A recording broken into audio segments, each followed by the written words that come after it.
So we apologize for the delay and the fact that you may not be able to see this live, but Be'ezat Hashem, this will be uploaded a bit later, and there's no way for me to see, but based on my connection, we are not connected, but I am connected through my cell phone network.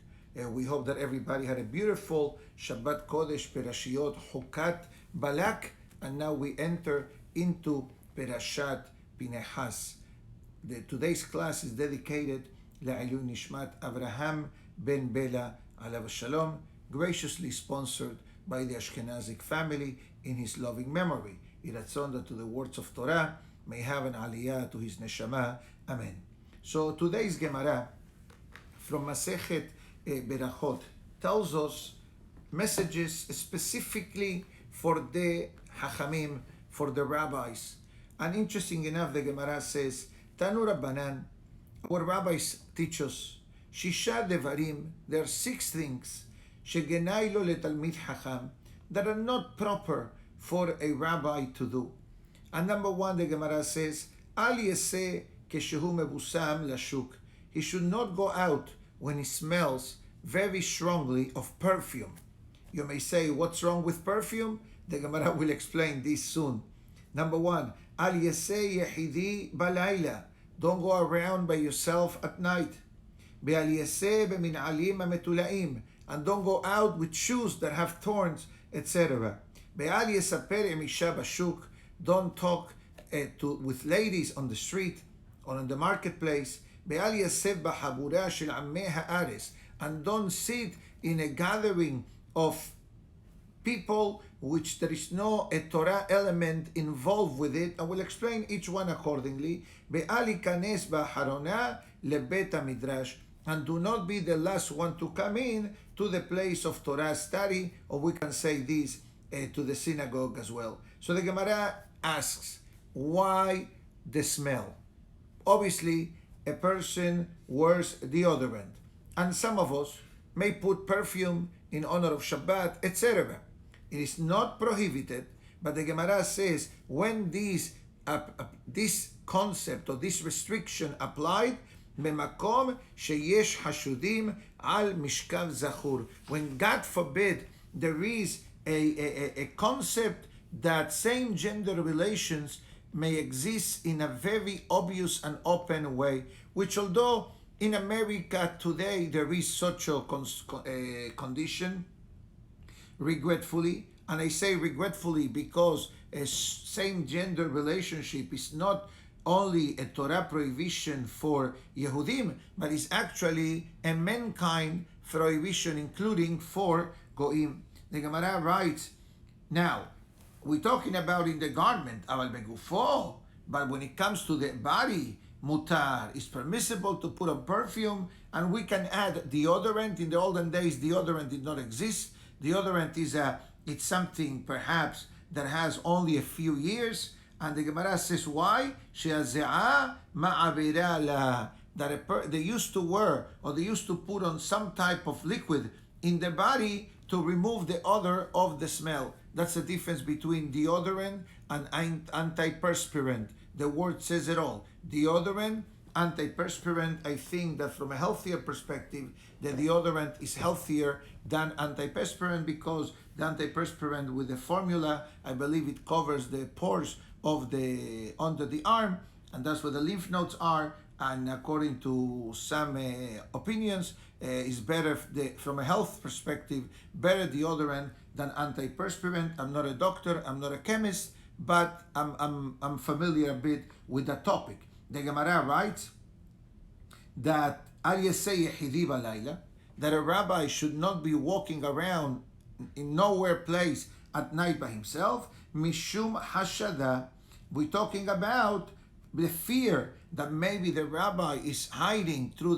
the night or through the darkness, and maybe, God forbid, the rabbi may be heading to commit a transgression. Again, it may sound very strange that the Talmud is dedicating the class of warning the rabbis of how important their attitude and their behavior and the perception that they give, but Lo ambran ella de la que vi idna. The Gemara says, we're talking about when the rabbi did not have like a set time of Torah study at night. That doesn't mean that, for example, if you go out of your home at 4:30 in the morning to go to the synagogue to start a class at 5, to pray at 6, the way it's done in many areas in the world, it means that no, you should not give the Torah class because of the fear. God forbid. If people know that there is such a thing, definitely is permissible without any problem. And it says the garments, the Amar bi Hiya bar Abba, Genaihu.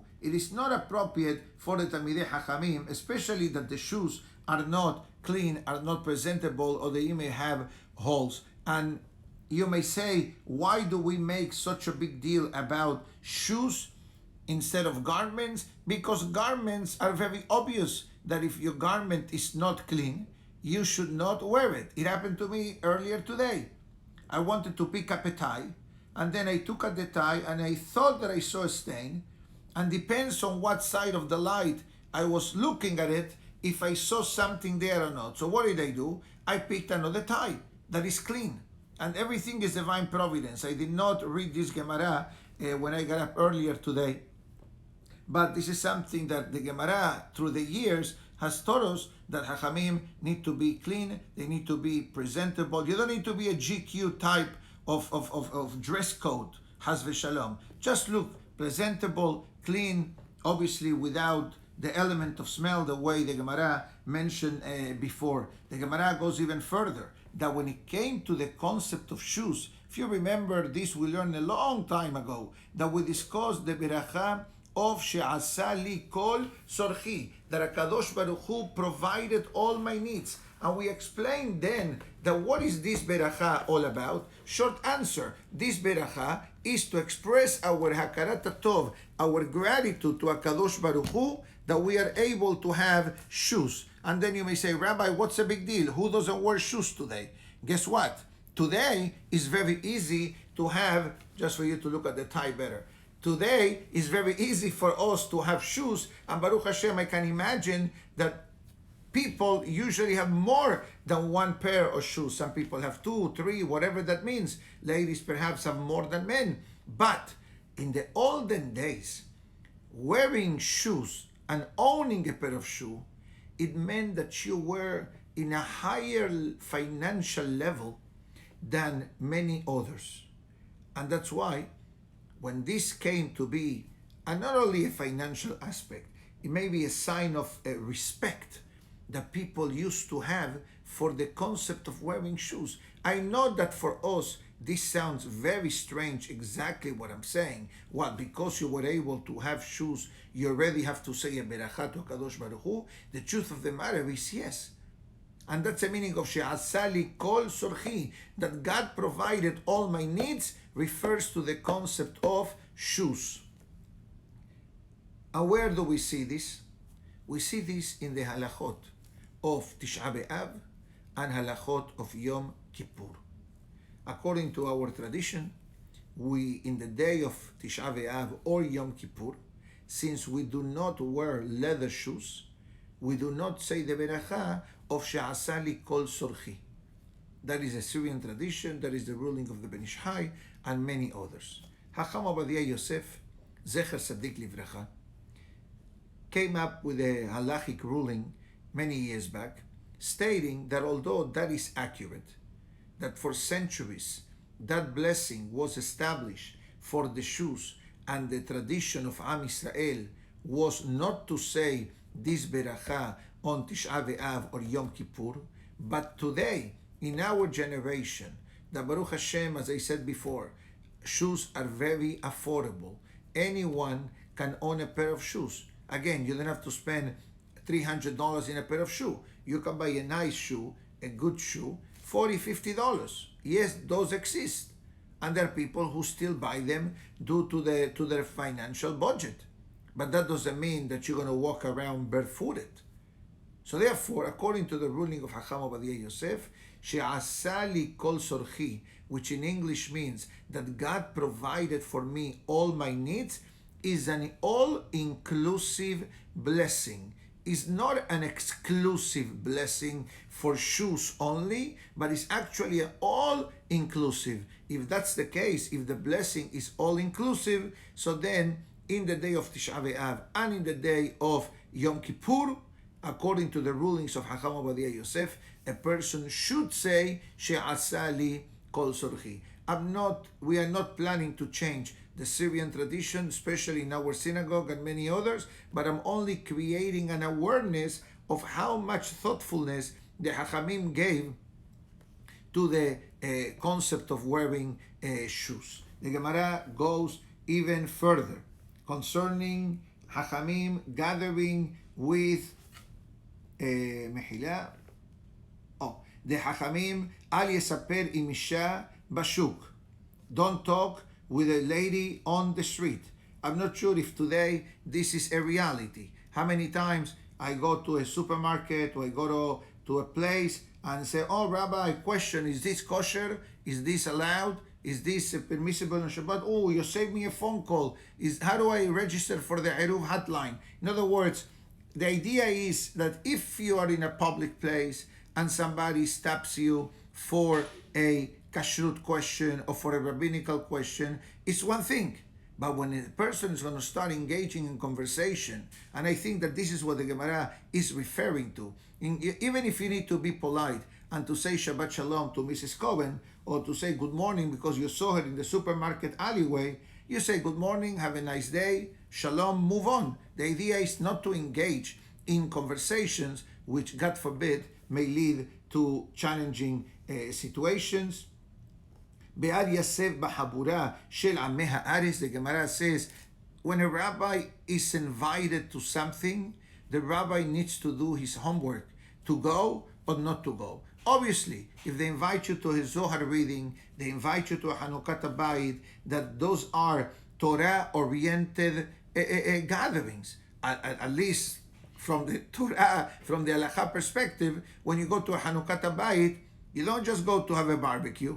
You go to say a few berachot, to read the special tikkun of the inauguration of the home, and you sing a few songs, and you say words of Torah. That can be considered a proper gathering. But if somebody invites you to watch a Super Sunday or Super Bowl Sunday, which today, I'm not sure if we're going to have Super Bowl coming next year with everything that's going on, but let's leave that on the side. You don't need me to speak about the Super Bowl today.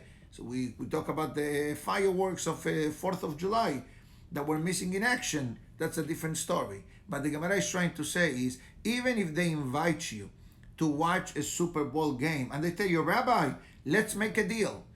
We're going to do Mincha Arvit and you give a Devar Torah in the intermission or in the break, in the commercial time. That is not conducive. That's what the Gemara is trying to say. That is not conducive for what the rabbi is supposed to represent. Oh, they're not going to have a Mincha Arvit Hazan, or they're not going to have a Devar Torah. That's not your responsibility neither. And the Gemara is trying to say that the rabbi, with their actions, with their presence, with their cleanliness, can do a Kiddush Hashem, can sanctify God's names, or God forbid, we can bring them down. Now, you remember that a while back, I told you a story that happened to my wife and I.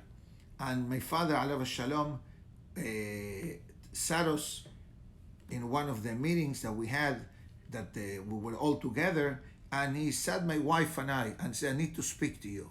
So usually when your father tells you, I need to speak to you with your wife, and you just newly married or right before the wedding, your mind says, Uli, what did I do now? So the question that he asked us was, are you willing to be on display 24 hours a day? In the beginning, I didn't understand the question. So he went on to explain, which retroactively, I should have understood the question right away, but I was more concerned of the purpose of the meeting than of the content of the meeting, at least in the first 3 or 4 minutes. So what he meant to say was that if my wife and I are going to choose the pathway of the rabbinate, we need to understand that being a rabbi is not only the knowledge and the way you interact with people. A rabbi cannot afford a rainy day. A rabbi cannot afford a bad hair day. The rabbi needs to be always present, pleasant, presentable. That means clean and presentable. That's it. You don't have to break the bank or go into debt to spend thousands of dollars on a suit. That doesn't make the person. Actually, the midot tovot and the ma'asim tovim and the pleasantness that exists between the people and the rabbi and the kahal, that's what creates something which our rabbis tell us, me'urav ima beriot, interaction among the people. And the Gemara goes even further, that once the rabbis crosses the line and starts going to gatherings which are not really gatherings of mitzvah, etc., so God forbid that may lead to different types of gathering, and then the respect or the distance that may exist between the rabbi and the person, the rabbi and this group of people, or the rabbi of the kahal, that distance does not exist. And I respectfully ask the audience that the distance I'm referring to, it doesn't mean that the rabbi is going to be in the penthouse and the kahal is going to be in the lobby. God forbid. Because one of the requirements that a rabbi must have is first a good person with midot tovot, with irat shamayim, displaying understanding and caring and concern, and being able to interact with people and not losing the cool, not getting upset, not getting angry. Even though that there are situations that internally may create this internal explosion, but as rabbis, we need to teach with example. We need to teach with self-control. We need to teach by the choice of words that we use when we talk to people. But if God forbid this rabbi breaks down the barriers and goes to every barbecue and goes to every birthday and goes to every party and goes to every invitation that he gets, oh, I need to be there, I need to be there. Again, you're not talking about a kibbutz rabbi that creates a birthday to give a Torah shiur, which is sometimes that's what people do. People celebrate their birthday. What are they going to go to a restaurant to eat and drink? No, some people, what they do, they invite the rabbi to give a shiur. Okay, that's beautiful. But a rabbi needs to understand that he represents the Torah, he represents the Hachamim, and he represents, above anything else, HaKadosh Baruch Hu to the Kahal. So like every Yehudi is an ambassador of Am Yisrael, every Hacham, every rabbi is an ambassador of HaKadosh Baruch Hu, is an ambassador of Moshe Rabbeinu, is an ambassador of the Torah. That is the reason why the Gemara makes so much emphasis, especially that there were many, many challenges throughout history concerning the rabbinate, etc.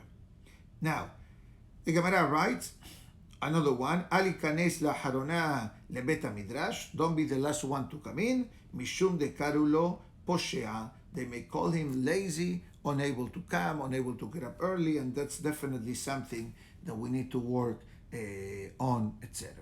Now, this is how the Gemara concludes. For example, I'm going to bring an example now. We have the case of this week's Torah portion, Perashat Pinchas. Pinchas, we can call Pinchas a national hero. A national hero. Someone that at the end of last week's Torah portion, the Pasuk tells us that Pinchas literally took the law into his own hand. Bayar Pinchas ben Elazar ben Aaron HaKohen, Bayako mitoch ha'edah, Bayikach romach beyado. He literally took the spear and he did what he did at the end of this last week's Perashah. And Be'ezat Hashem, today is only Sunday, and later on in the week, God willing, we can discuss in a deeper meaning what exactly transpired in this last week's Torah portion and in the beginning of this week's Torah portion. But fascinating enough that even though that Pinchas saved the day, literally, yes, there were many casualties, but Pinchas, by his action, saved the day. As the Pasuk says, Bekano et kinati betocham. It says, God says, I'm so happy that Pinchas stepped up to the plate and prevented a bigger tragedy that would already happen at the end of Perashat Balak. We have a Perashah named Pinchas. Pinchas, as you may have heard in the past, in Perashat Shelach, was the spy that Yoshua bin Nun sends together with Caleb ben Yefuneh to scout the land of Israel. Instead of being 12 spies, like in the time of Moshe Rabbeinu, Yoshua sent two. One was Caleb, and the other one was Pinchas from today's Perashah. God gives Pinchas the covenant of Shalom. Basically, God made Pinchas a Kohen. Now, why did God need to make Pinchas a Kohen? Wasn't Pinchas the son of Elazar? So if your father is a Kohen, you are a Kohen. The short answer is that when the appointment of Elazar became activated by divine order, Pinchas was already born. And therefore, those children that were born before this appointment were considered Leviim, even though that the father was considered a Kohen, and the subsequent babies born from Elazar and his wife were Kohanim. That's the reason why HaKadosh Baruch Hu says, not to worry, I'm going to give let's call him a diplomatic position, that Pinchas will become a Kohen, Be'italo ulzar'o harav berit kehunat olam. Now why HaKadosh Baruch Hu, so to speak, needed to give to Pinchas this appointment of becoming a Kohen? Short answer, because since he killed someone, and there is a concept in the Halakha that says that a Kohen that kills, in a way, is disqualified, at least temporarily, from the concept of Kohen and Birkat Kohanim, etc. So God says his intentions were holy, his intentions were pure, and therefore I'm appointing him to be a Kohen, which is clearly written in the beginning of this week's Perashah. But yet, we see something very interesting, that Pinchas was not appointed to any position of leadership afterwards. Yes, he saved the day. Yes, he was sent as a spy by Yoshua to go together with Caleb, but we don't see nothing more than that.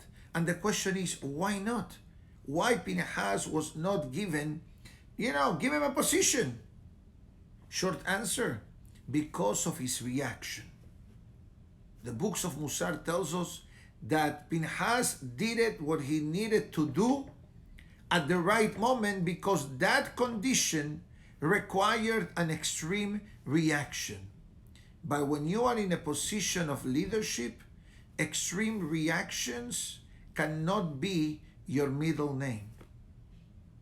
Yes, and we go back to the rabbis. That's why I'm talking about this connected to today's Gemara. Meaning to say that the rabbis needs to be diburo benahat im haberiot. A rabbi needs to speak properly with the people. Me'urav im haberiot. The rabbi needs to be able to interact and to understand. But imagine yourself, every question is going to come to Pinchas. What is going to say Pinchas? Execute. What's going to say Pinchas? Taref, Asur, Hayav, Nidui. That's not the way that the Torah teaches us what leadership is all about. Like we learned yesterday about the passing of Aharon HaKohen. Remember, we learned that pasuk a few days ago when the Torah talks about the passing of Aharon HaKohen in yesterday's Perashat Hokad. The pasuk says, "Vayivku oto kol Bet Israel," and Rashi says, "Who is Bet Israel? The men and the ladies." Now, why the men and the ladies cried, or why the ladies cried? Short answer: Sheyamatil shalom ben adam lehavero uben ish leishto. Because one of the main midot tovot, good character trait and good attitude of Aharon HaKohen was bringing people together, making shalom among the people. And as we discussed yesterday afternoon, the concept of any time that Aharon HaKohen was aware of somebody planning to get divorced, Aharon HaKohen went to the rescue. Now, regretfully, in the world of the rabbinate today, it's not uncommon that, God forbid, couples plan to get divorced. And there are many reasons why people plan to get divorced. But we need to remember what Aharon HaKohen says in the Mishnah in Pirkei Avot. Ohev shalom, berodev shalom. Husband and wife need to be flexible, need to be understanding. And although you may say, but Rabbi, is the husband, is the wife, we're not here to point the finger if it's the wife's fault or if it's the husband's fault. Marriage is a shutafut. Marriage is a partnership, literally, in the sense of each one needs to do for the other, as the Pasuk writes in the beginning of Sefer Bereshit, when it came to the creation of Hava, the Pasuk says, E'eseh lo ezer kenegdo. I will make him help against them, meaning to say that to work for our marriage, it's mandatory. You can't say, oh, it's automatic. Automatic is going to happen. There is no automatic. Automatic may be a wash or maybe a coffee maker with a timer. But automatic in marriage doesn't exist. Sure, if you do good things, if we do good things in our marriage, the more good deeds we do in our marriage for our spouses, sooner or later the reciprocity will come. And even if it doesn't come in the beginning, eventually things will warm up and will be better and happier and more loving and holier. And that was, in a way, the midah of Aharon HaKohen. And that's the reason why Pinchas was not given a position of leadership. He acted appropriately in a moment of desperation. But in a regular moment, Pinchas was not given that position of leadership. Now, God forbid, I don't want anyone to think in a negative way against Pinchas, but it's like Shammai. Remember the famous stories of the Talmud about Bet Hillel and Bet Shammai? And Hillel was always easygoing and more calm and more understanding and more accepting, and Shammai was more midat hadin, so to speak. With that being said, the Zohar Kadosh talks about Pinchas in today's introduction to the Zohar Kadosh, writes, and it says, a very famous pasuk from Shlomo HaMelech that says, Shema beni musar abicha, be'al titosh Torah imecha. Listen, my son, the teachings of your father, and do not abandon the Torah of your mother. The Zohar Kadosh writes, and it says, what is this particular pasuk?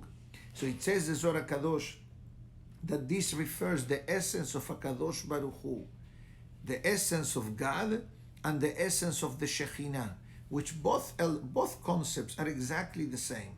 One is the male aspect and one is the female aspect. Like in the bodies, in the human bodies, there is a male and a female, and that's why, going back a minute to the Shalom Bayit, the books of Shalom Bayit tells us, don't be a man with a female personality, or don't be a female body with a male personality. In other words, sensitivity and discipline and love and caring, it needs to be tailored to the gender of the person.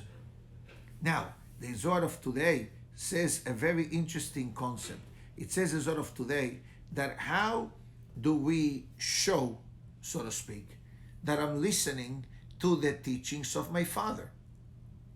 So the Zohar explains that when Am Yisrael, when Yehudim sit down to learn Torah, and each one accordingly makes the effort of being able to see what did I learn, what can I apply in my daily living, like we learned the other day in the mitzvah of the Para Aduma, the importance of doing the mitzvot with happiness, the importance of doing the mitzvot with joy. And even though perhaps we cannot expect that every time we're going to do a mitzvah is going to be AAA, I hope that it is, but nevertheless, at least we have an awareness of what is expected from me as a Yehudi. At the end of the day, if I am an ambassador of Am Yisrael in the world, by default, I am an ambassador of HaKadosh Baruch Hu in the world as well. And therefore, the Zohar Kadosh talks about the importance of Torah learning, especially at night, that the sound of the Torah learning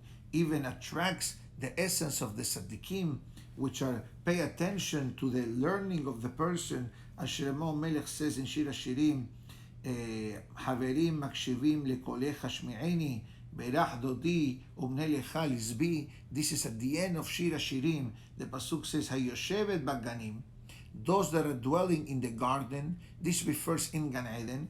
חברים, the חכמים, מקשיבים לקולך, they listening to the words of Torah learning. And the Zohar Kadosh continues a very interesting concept. The pasuk writes in the book of Tehillim, is it Tehillim? I'm not sure, so I'm not going to quote it. But it says as follows, Yomam, I believe it's Tehillim, Yomam Yetzaveh Hashem Hasdo.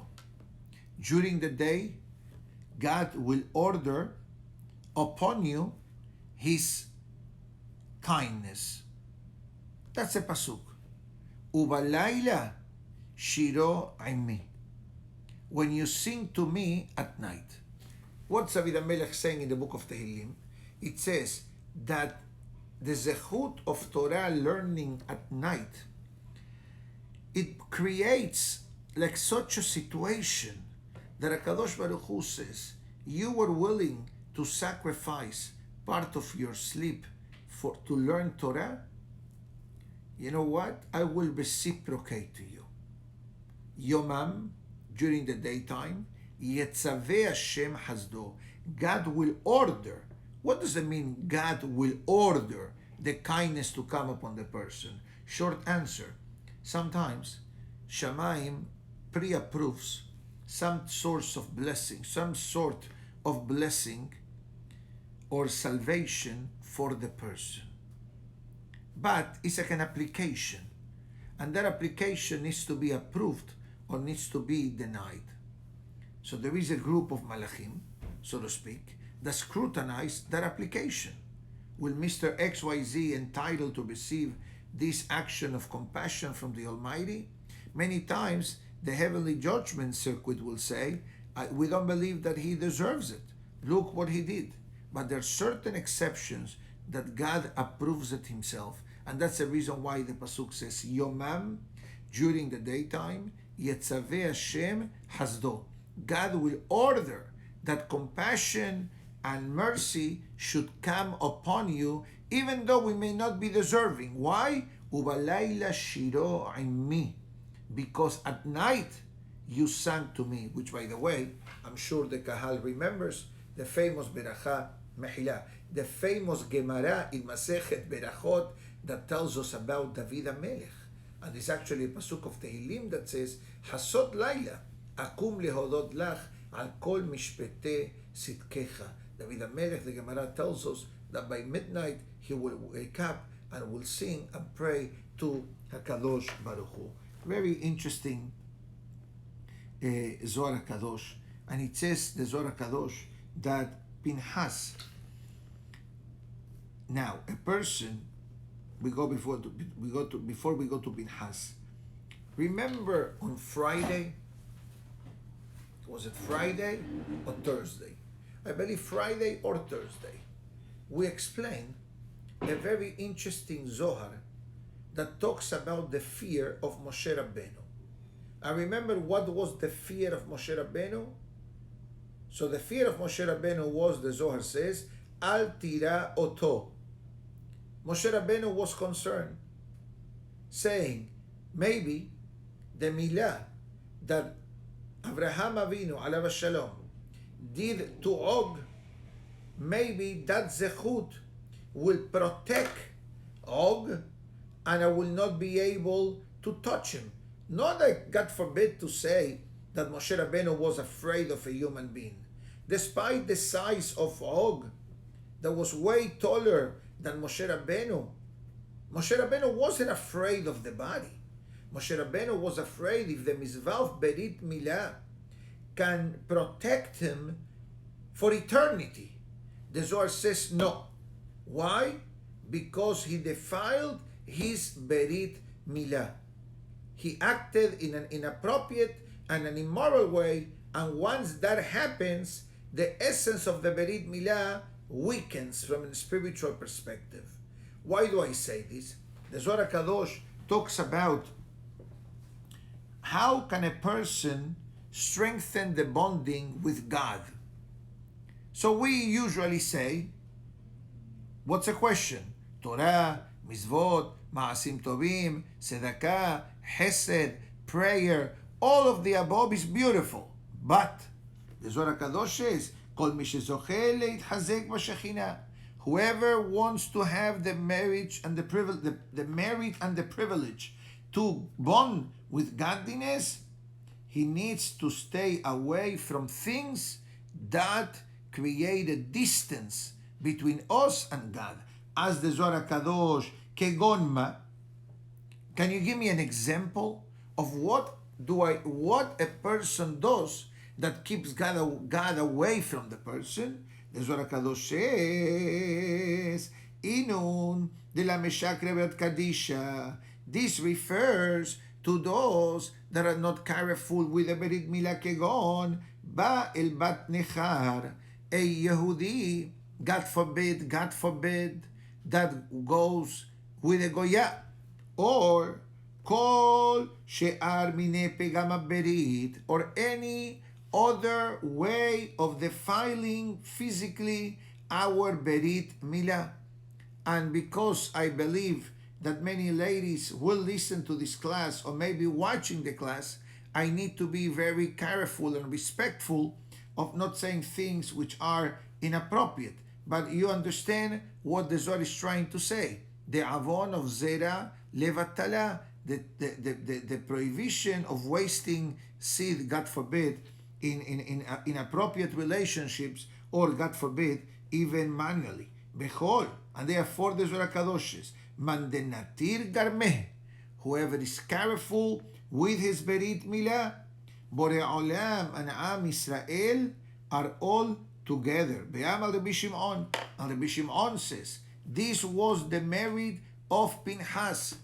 That's why if you see what the Torah tells us about Pinchas, how did he execute it, Zimri ben Salu and Kozbi Batsur, only by Dgor et Benehem, by Yabo Ahari Hakuba, by Itkor et Shenehem, El Kobatah. Literally, the Pasuk tells us very clearly that Pinchas executed them, especially by the part of the body that they were united. They were together. You understand what I'm trying to say? And the Zohar HaKadosh writes, and it says that extreme reaction of Pinchas sent the message to God, God, calm yourself. They did wrong, but there is one person who saved the day. Now you may say, oh, he acted very extreme. Maybe for today's society, being a police officer seems to be extreme. Using a whitening shampoo seems to be extreme. I'm sure you know what's going on. Removing all these words and all these things that regretfully is part of our society today in the 21st century. And I'm not trying to make any political statement, but just to understand that different generations require different reactions. In those days, this was what's rendered required, and the Torah accepts and God approves, because it shows how Pinchas came to defend Am Israel. As we're going to learn later on, Pinchas ze Eliyahu, Eliyahu ze Pinchas. Pinchas and Eliyahu, two different tzaddikim, two different bodies according to some opinions, but sharing the same neshama. And that's the reason why whenever there is a berit milah, we sing songs of Eliyahu and Navi, and in many of these songs we say Pinchas u Eliyahu and Navi krahu agil adi hatishbi lichbod hemdat lebabi Eliyahu and Navi. This is the song of the berit milah. That's why this coming Shabbat, although today is Sunday, but as we learn on Friday, already from Sunday, we need to be planning for Shabbat. The makam, the tune of the prayer coming up this Shabbat is makam Saba, the songs of berit milah. Why? In honor of Pinchas and in honor of Eliyahu HaNavi. The Musar of today, chapter 126, 127, Sefer Hasidim says, don't be holier than thou. That is an expression that we say to people that they try to be holier than when a person supposed to be. And the Musar brings, the Mishnah writes in Shlomo HaMelech, or the Pasuk, Al tehi saddik harbe, also found in Pirkei Avot. Don't be very holy. What does it mean, very holy? He brings a beautiful, tragic example. It's beautiful because it's very easy to understand. And tragic is because you hear. It says, you saw a lady, God forbid, asking for help. She's in the ocean, in the water, and she says, please help me. And what do you say? No. How can I touch her? Shomer negia. Shomer negia is a halachic term that a man does not touch a lady that is not his wife, especially a stranger. And the Pasuk tells us today, Haz v'shalom. Imagine yourself, you're a Hatzalah responder, and you say, I only answer calls related to men. Haz v'shalom. Once you are a Hatzalah responder, you are a malach. And you don't look at the gender, obviously, and that's why halacha protocols, Hatzalah protocols are the two responders always answer to a call, at least here in Miami, I'm sure that is worldwide. And therefore the Mishnah says, Ki elech, he says you're going to say, how can I do such a thing? The Gemara in Sotah says, Hareze hasid shoteh. This is a pious fool. He's pious because he's thinking, oh, I'm going to touch. But he's a fool because he's letting someone drown. If God forbid, you are in the shul or you're on the street and you're in a supermarket and a lady fall, you're going to let her be in pain on the floor. You're going to help. You're going to do the best that you can based on your circumstances. And if a person has the opportunity of doing it and doesn't do it, is committed an avon, a transgression, Batya. And the Musar says that God will take care of that person for neglecting to save or to help someone in pain or someone that was, God forbid, in a dangerous situation. And this is something that we find, regretfully, in the story of Shaul HaMelech. Shaul HaMelech had a biblical commandment to get rid of Amalek. Everybody knows this. And what happens? That famous day when he was able to defeat Amalek, what did he do? He spared the king of Amalek, Agag. And then Shmuel and Navi needed to come, get rid of Agag, and in the meantime, because of that negligence of Shaul HaMelech, Agag fathered a child that eventually will become the grandfather of Haman. So we needed to wait till Mordechai a Tzaddik came to the world, direct descendant of Shaul HaMelech, and finish round 2. So Mordechai and Haman was round 2 of Shaul and Agag, because Shaul failed to finish the mission, the existence of Am Israel was threatened, and it caused Shaul to lose the kingdom. That is the main reason why God rejected the kingdom of Shaul HaMelech. And I want you to know, to finalize this, when the Torah or the Pasuk in Shmuel talks about the concept of the kingdom of Shaul, the Pasuk says, Ben Shana Shaul lemolcho. Shaul was 1 year old when he became the king of Israel. And obviously that doesn't mean that a child of 1 year became the king of Israel. But the Pasuk is telling us that Shaul was a Tzaddik, a holy man, but he had misplaced justice. The final statement of the Musar of today is literally that a person needs to be careful with the body, in the concept of eating, in the concept of drinking. And it says why? Because health literally, it prolongs the life of the person better than neglecting health. Obviously Hashem has his calculations, etc. But we understand the Musar of today is telling us that a person needs to take care of their health. So this way, Be'ezat Hashem, they will be able to serve HaKadosh Baruch Hu for a long time with happiness, with joy, and with physical well-being. I'd like to wish everybody to have a Shavua Tov Umevorach. Have a lovely day, and Be'ezat Hashem, we'll see each other a bit later. And let us hope that the Torah lesson of today elevates the soul of Abraham ben Bela, alav shalom. Thank you so much. Have a lovely day. Baruch Adonai Le'olam.